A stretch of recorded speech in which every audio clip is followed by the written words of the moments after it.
But it's a 7-game night, and the marquee matchup of the evening is taking place in Oracle. It's the first of 4 meetings between the Clippers and the Warriors on ABC. Blake Griffin returned from that knee procedure Tuesday against Philly, 12 points, 11 rebounds, in a loss to the Sixers, and now he is in the Lions' den.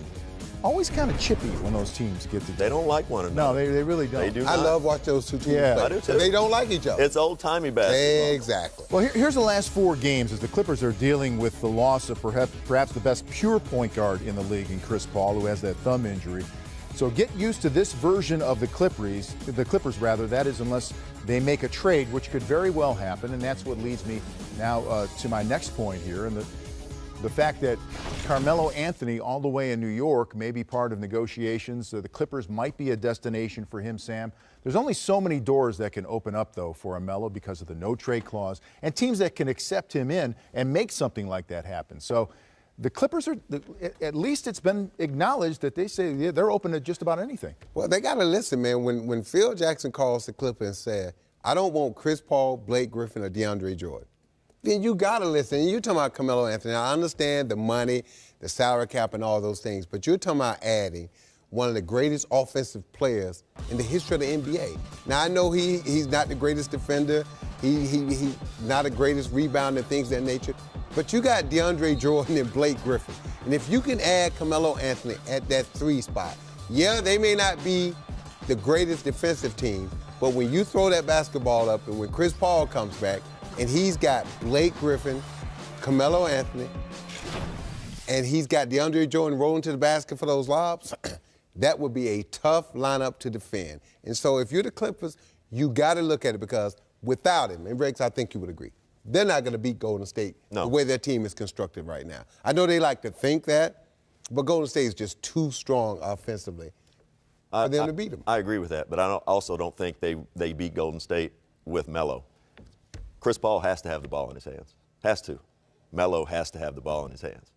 Has to. Yeah. So that's not a given that would go there and work. It's a gamble. I do like it a little bit better than him going to Cleveland. Yeah, but we do know this. Melo has said there are 3 or 4 teams I'll go to. So he's dictating But all listen of that. to what he's saying. Now, he's telling you up front which type of team he needs to go to and the type of guys he needs on that team that's going to get the most out of him, that he respects. If you think about it, if he goes to the Clippers, Chris Paul and him are good friends. Chris Paul is going to run the show. If he goes to Cleveland, enough said, LeBron James. Everybody understands when you go to Cleveland, LeBron James runs the show. You don't know if Melo does. He knows. Rex, you know that. Everybody understands the pecking order. At this point in your career, if you're Melo, you're probably going to make some concessions about that in order to fit in. I think so. A situation where you have a chance all to his win. guys I would have hope won so. rings. I would hope except so. him. Yeah, You know, exactly. he made a move last night, a spin move in the paint. He can't jump anymore. Well, listen, his legs are going. If this were 3 or 4 years ago, I'm all in. Go to Cleveland. Not now. But let me ask you guys this. If you're Doc Rivers and you have to make a deal to try to get Melo, would you include your son in that pack? Sam, would you trade your son to get better and win a championship? Absolutely. Look, son done got paid. He's an established NBA player. Look, he's taken care of. Austin Rivers, look, people need to get off Austin. Austin is a solid NBA player. He's not a star, okay, but he is a solid rotational NBA player. And people have to understand that. You look at the numbers that he's put up when he gets significant minutes, he plays well. He's averaging 15, 16 points a game. He gets assists, and he can run the basketball team. So would I trade him? Absolutely, for a chance for Carmelo Anthony. And I understand all the risks and what everyone's saying, but right now, if you're the Clippers, what do you have to lose? They don't have a small forward that can score. That's been a problem. That's been a problem. Been Having a a void. forward that Nothing can against score the Bamute, basketball. who plays hard. Can't score? I'm Bamute? No, but nothing against him. And they've tried different lineups, even going with smaller lineups, including Austin. Hey, guys, think about this. That lineup may be out there the first 6, 7 minutes of the game, but now look what it gives Doc. He can mix and match his lineup. Melo can be with those second-team guys.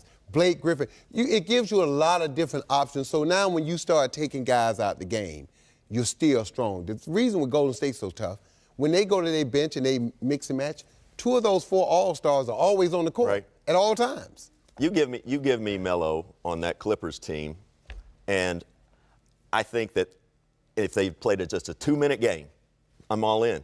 but they got to play the other 46 minutes. And during those 46 minutes, it's all about habits. Yeah. And we know this. I know this well. You know it, Sam. Melo hasn't had the greatest defensive habits. Now, you go play for Doc Rivers, you better get your habits in shape. I coach Ray Allen in Milwaukee Rex. Never known for his defense. He goes to Boston when Kevin Garnett walks through the door. Paul Pierce same. No one ever talked about Paul Pierce playing defense ever until Kevin Garnett walked in the room. It's something about having that guy that you respect and look up to. What about the bigger picture for the Clippers? Because it seems like, first of all, they're a very polarizing team. Nobody's in the middle. No, there's no middle ground when you talk about the Clippers. Sam, do you think they know who they are at this point? And how much will facing a Golden State team 3 times now in the next 27 days say who they are and what they're about, even without Chris Paul? We already know. I mean, look, we got last year, the year before. Yeah. Golden State have beaten the Clippers. They've owned them. 7 straight wins. Absolutely. So we already know. What are we waiting to see? What is they're Doc saying waiting it's important. They're saying it's important that they have to have some success Absolutely, against Golden but the team that you have constructed right now has had no success. With Blake Griffin, even when they're healthy, they cannot beat Golden State. They cannot score them. They're not going to stop them defensively. It's just not going to happen. But at least if you add a guy like Carmelo, think about something. Blake Griffin. Now, when you start looking at matchups, it's tough now. When you start talking about who's going to guard Carmelo Anthony, who's going to guard Blake Griffin, who's going to guard Chris Paul, and then you got to protect the rim because DeAndre Jordan is putting pressure on that rim at all times. And that's the key. He rolls so hard to that basket. Now, Melo can shoot the 3. He can go one-on-one. It's a lot of different things, and he strengthens your overall team. I'm not saying it's going to guarantee you a championship, but it gives you a chance. You better not. Well, right now you don't have a chance. But it puts other teams on notice in the Western Conference. And now all of a sudden, Rex, you're not coming around on it. I'm not coming around on it.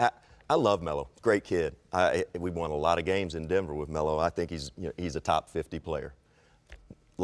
Much like Dominique, top 50 guy, scored a ton of points in this league and could never quite get his team and they had some good teams here in Atlanta, over the hump. And Neek, I love you, brother. You know this. That said, Melo's much the same. His career has gone much the same. Yes, he bounced around, but he's at a similar point as Dominique was late in his career. Dominique ended up in San Antonio, right? Yeah. How'd that work out? Well, listen, let's wrap it up with this. Does Melo have to leave New York after all of this stuff that's going on? I don't think he has to, but Vince, it'd probably be good if he wants to win a championship.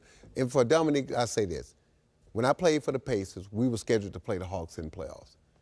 Right before that trade deadline, they traded Danny Manning to the Hawks for Dominique Wilkins. It was a big sigh of relief. No disrespect to Danny, but Danny's going to do this. He's going to get 16 points, 5 rebounds, 4 assists. Dominique Wilkins is going to have 2 assists, but he's going to get you 35. So we was worried about that guy. Melo can get you 35. That's right. We were worried about that guy that can get you 35, not the guy that's got 16 and 5 assists and 2 steals. That guy's not going to beat us. It's that guy that's going to get 35 because guess what? You got to change your whole defense to allow for this guy. Trade deadline right after the All-Star break. We'll see what happens, Bo. It's been interesting to hear this about Carmelo and the teams that may or may not be interested.